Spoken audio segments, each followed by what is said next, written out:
সরকারের ইচ্ছা, একার দলীয় নেতাকর্মী যারা তারা বলছে ভাস্কর্য স্থাপন হবেই, সেই ক্ষেত্রে আপনাদের কি ভূমিকা থাকতে পারে? আমাদের ভূমিকা বলতে তো আমরা বারবার বলতেছি, এবং কালকেও আমার বাংলাদেশ প্রতিদিনে আমার কিন্তু পরিষ্কার একটা লেখা আসছে। এখানে আমাদের কথা হলো যে বাংলাদেশে শতকরা প্রায় 92 জন মুসলমান শতকরা বসবাস করে। এই দেশের ভিতরে আমরা তো ইসলাম, কোরআন এবং হাদিসের নীতি আদর্শটা লালন করি, বা এই নীতি আদর্শ অনুযায়ী আমরা চলি। কোরআন এবং হাদিস অনুযায়ী কোনটা বৈধ কোনটা অবৈধ, এটা তো আমরা ওলামায়ে কেরাম স্বাভাবিক ভাবেই এটা আমরা বলবো। এখানে ভাস্কর্য এবং এই যে মূর্তির যে ব্যাপারটা নিয়ে আলোচনা চলছে, আসলে এটা কিন্তু ব্যাকরণ সহ আপনার সর্বত্রই কিন্তু ওটা একই অর্থে কিন্তু ব্যবহৃত হয়েছে। যাই হোক মোটামুটি কথা হলো যে আমরা সরকারকে বলছি যে যত বক্তারা আমাদের বক্তব্য রাখছিল, শেখ মুজিবুর রহমানকে কেউ অপমানজনক কথা বা তার অসম্মান করে কোনো বক্তব্য আমার নজরে আসে নাই। কারণ সে বাংলাদেশের যে তার স্বাধীনতার ভূমিকা, এটা তো সবাই এটা স্বীকৃতি এবং এটা অবসরণীয় থাকবে। কিন্তু সেখানে তার ব্যাপারে যে একটা ভাস্কর্যের নামে যে এটা তৈরি করা হচ্ছে, আমরা বলবো এটা শরিয়ত ইসলামের দৃষ্টিতে, কোরআন হাদিসের দৃষ্টিতে এটা বৈধ না। এটার মাধ্যমে তার রুহের উপরে সব পুষবে না। আমরা তো চাই যে তার নামে এরকম কিছু স্মৃতিচারণ করা হোক যার মাধ্যমে তার রুহের উপরে সব পুষবে। সেই জন্য আমরা প্রস্তাব রাখছিলাম যে আল্লাহ রাব্বুল আলামিন 99 যে নাম আছে, তার এরকম কিছু আছে যার মাধ্যমে তার রুহের উপরে সবটা পৌঁছতে থাকুক। এইটা ছিল আমাদের মূলত দাবি। আর এখানে সরকার দর বলতে প্রথম যারা নাম ছিল মুক্তিযুদ্ধের নামে, সরকার তো আমাদেরকে অনুমোদন দিছিল আমাদের প্রোগ্রামের জন্য, সরকার তো আমাদেরকে নিষেধ করে নাই। তাই সরকারের থেকে আমরা অনুমোদন নিয়েই তো আমরা প্রোগ্রাম করছিলাম। তো এখানে যারা দাবিটা তুলছে, আমি বলবো যে তাদের যে বক্তব্য কতগুলো, যেটা নাকি আমার মুখে উল্লেখ করতে আমার কাছে ভালো লাগে না, যে ঘাড় মটকায় দেওয়া, পা ভেঙে ফেলা, বিভিন্ন ধরনের হুমকি ধুমকি। আমরা একই দেশে বসবাস করি, আমরা এই বাংলাদেশের নাগরিক, কারণ সে যে ভোটের অধিকার, আমারও সেই ভোটের অধিকার আছে। এখানে কথা বলার স্বাধীনতা সংবিধান আমাদেরকে এরা বৈধতা দিয়েছে, এটা তো অবৈধ না। সে কথা বলার স্বাধীনতা তো রয়েছে। আমরা একটা ইসলামের দৃষ্টিতে, শরীয়তের দৃষ্টিতে কথা বলছি, সেখানে তাদের যে এই ধরনের বক্তব্যটা, এটা আপত্তিজনক। আমি বলবো যে এই ধরনের বক্তব্যগুলো তারা যে রাখছে, তারাই আমাদের কথাগুলো আরো ভালোভাবে চিন্তা করুক। এবং তারা তো আমাদের ভাই, তাদের সাথে আমরা ঝগড়া বা মারামারি বা ধাক্কাধাক্কি বা মুখোমুখি এই ধরনের আচরণ তো প্রশ্নই আসে না। এখানে একটা বিষয় আছে, চিন্তা আমাদের নাই। ছাত্রলীগ যুবলীগ তারা হুঙ্কার দিচ্ছে, যারা আপনারা আর কি ভাস্কর্য স্থাপনায় বিরোধিতা করবেন, হ্যাঁ, তাদের সবাইকে চরম ভাবে প্রতিহত করা হবে। সেই বিষয়ে আপনার জবাবটা কি থাকবে? সেটা তো আমি পরিষ্কার বলছি যে আমরা তো নিয়ম অনুযায়ী আমরা প্রতিবাদ করছি। সরকারের সাথে তো আমরা যুদ্ধ করবো না। কারণ যুদ্ধ করবো কেন? এটা যুদ্ধের কি ক্ষেত্র নাকি?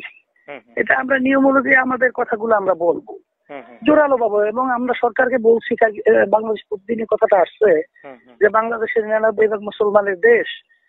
সরকারকে বলছি আমরা যে বাংলাদেশের মুসলমানদের মনের অবস্থানটা কি, তাদের চিন্তাটা কি, এবং তাদের অবস্থা এটা আপনি বোঝেন এবং সেভাবে আপনি সিদ্ধান্ত নেন।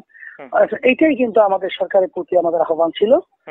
আর সাথে সাথে আমরা বলবো যে আমরা সিংহভাগ মুসলমান আলেম ওলামা সহ যারা নাকি কলেমা মুসলমান, সর্বত্রই কিন্তু ইসলামের দৃষ্টিতে এটাকে কেউই এরা বৈধতা বলবে না। সেই হিসেবেই আমরা সরকারকে বলছি। আর মনে ভাব বোঝার জন্য বাংলাদেশের জনগণের, আর বিশেষ করে শতকরা বাংলাদেশের মুসলমানের মনোভাবটা সে ভালোভাবে উপলব্ধি করবে, বুঝবে এবং সে অনুযায়ী সিদ্ধান্ত নেবে, এটাই আমরা সরকারকে মূলত বলার চেষ্টা করছি। আওয়ামী লীগের এর অঙ্গ সংগঠনের যে নেতাকর্মী যারা আছেন আর কি, তারা বলছে বিএনপির গুলশান অফিসে জিয়ার ভাস্কর্য আছে, হ্যাঁ, তো তার ভাস্কর্যের দিকে নজর না দিয়ে আপনারা শুধুমাত্র শেখ মুজিবুর রহমান তার ভাস্কর্যের বিরোধিতা করছেন। সেই বিষয়ে আপনার কি উত্তর থাকে? এটা জিয়াউর রহমান বলতে কি, আমার আপনার যদি কোনো এই ধরনের ভাস্কর্য মূর্তি থাকে, ইসলাম যেটাকে বৈধতা এবং অবৈধ বলে আমরা সেটাই বলছি। এখানে জিয়াউর রহমান বলতেই বুঝি না, আর অন্য কাউকে বুঝি না আমরা। আর বিশেষ করে কতগুলা স্পর্শকাতর জায়গা আছে, যে জায়গায় এখন ভাস্কর্যটা নির্মাণ করতে সরকার চাইতেছে, তার দুই পাশে কিন্তু দুইটা মসজিদ আছে। সেখানে কিন্তু এমন একটা স্পর্শকাতর জায়গা, মুসল্লিরা নামাজে যাবে আর সেখানে ওই ভাস্কর্য নামে মূর্তি তারা দেখবে, আর সেখানে সেই অবস্থায় পবিত্র কাজে যাওয়াটা, কারণ মাত্র হয়তো 30-35 বা 40-50-60 ফিটের ভিতরেই কিন্তু মসজিদের ওখানে কোনো পাশেই মসজিদ আছে। মুক্তিযুদ্ধ মঞ্চ বলছেন, হ্যাঁ, আপনাদেরকে জামাত শিবির ইন্ধন দিচ্ছে, কারণ হিসেবে জানিয়েছে জামাত এই ইস্যুতে সরাসরি আপনাদের পক্ষ নিয়েছে। সেই বিষয়টাকে আপনি এই ব্যাপারগুলো আমরা ইসলামী আন্দোলন বাংলাদেশ, আমরা তো একটা নিবন্ধিত দল। জামাত শিবির হলো তারা ভিন্ন একটা নিবন্ধিত দল, বা নিবন্ধন পায় নাই জামাতের নামে। সেটা হলে একটা ব্যতিক্রম ব্যাপার। কথা বলতে তো আর কাউকে মুখটা চাইতে রাখা যায় না। এটা যার মনে চায় তো সে কথা বলেন, মুখে তো আর কোনো সেলাই করা নাই।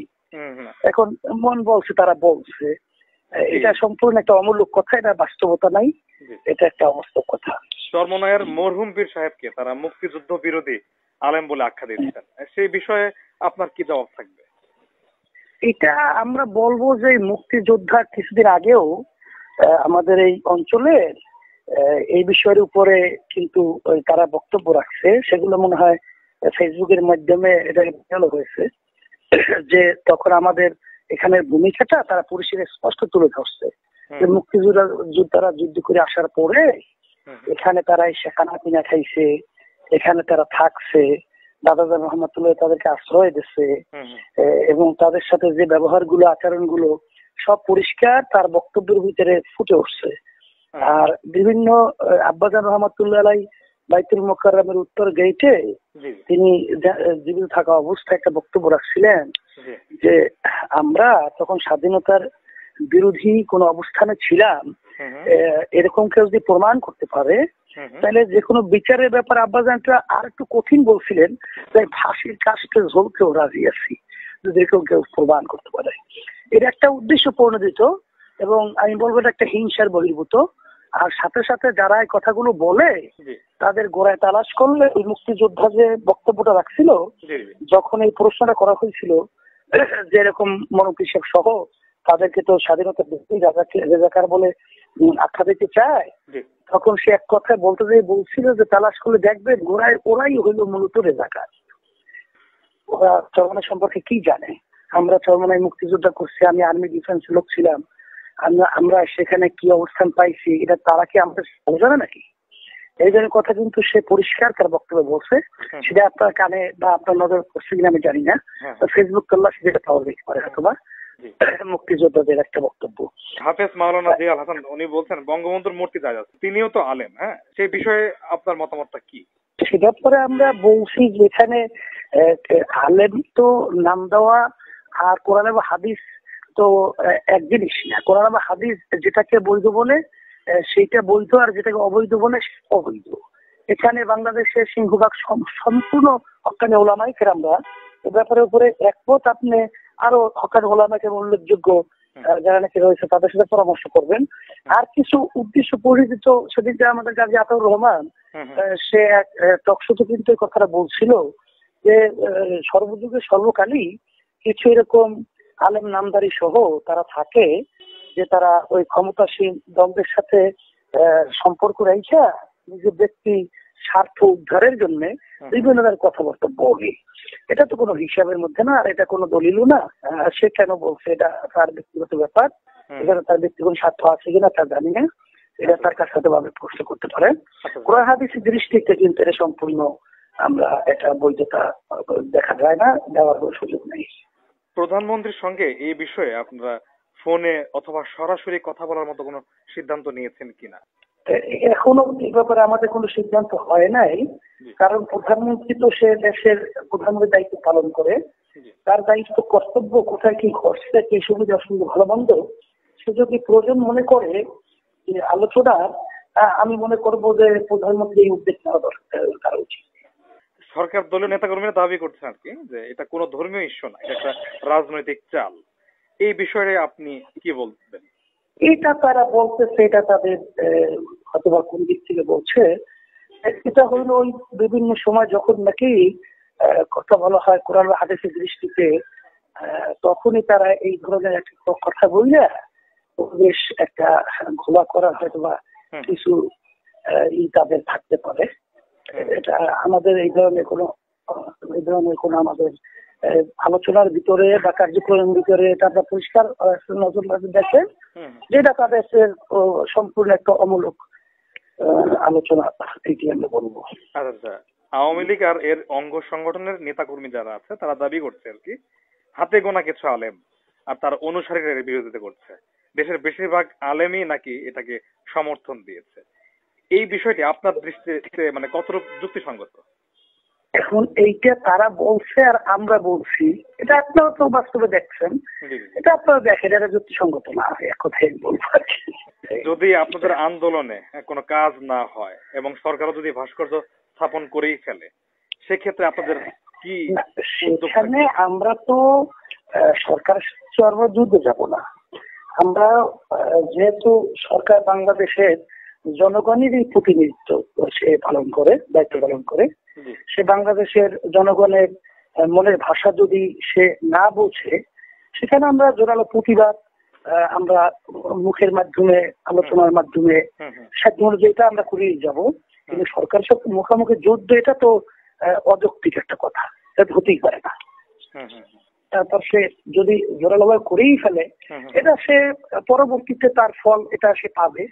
এরা জনগণ স্বাভাবিক ভাবেই তাদের থেকে একটা আন্তরিকতা উঠবে, জনগণের ভিতর থেকে তাদের উপর আস্থা কমবে, এটাই বাস্তবতা।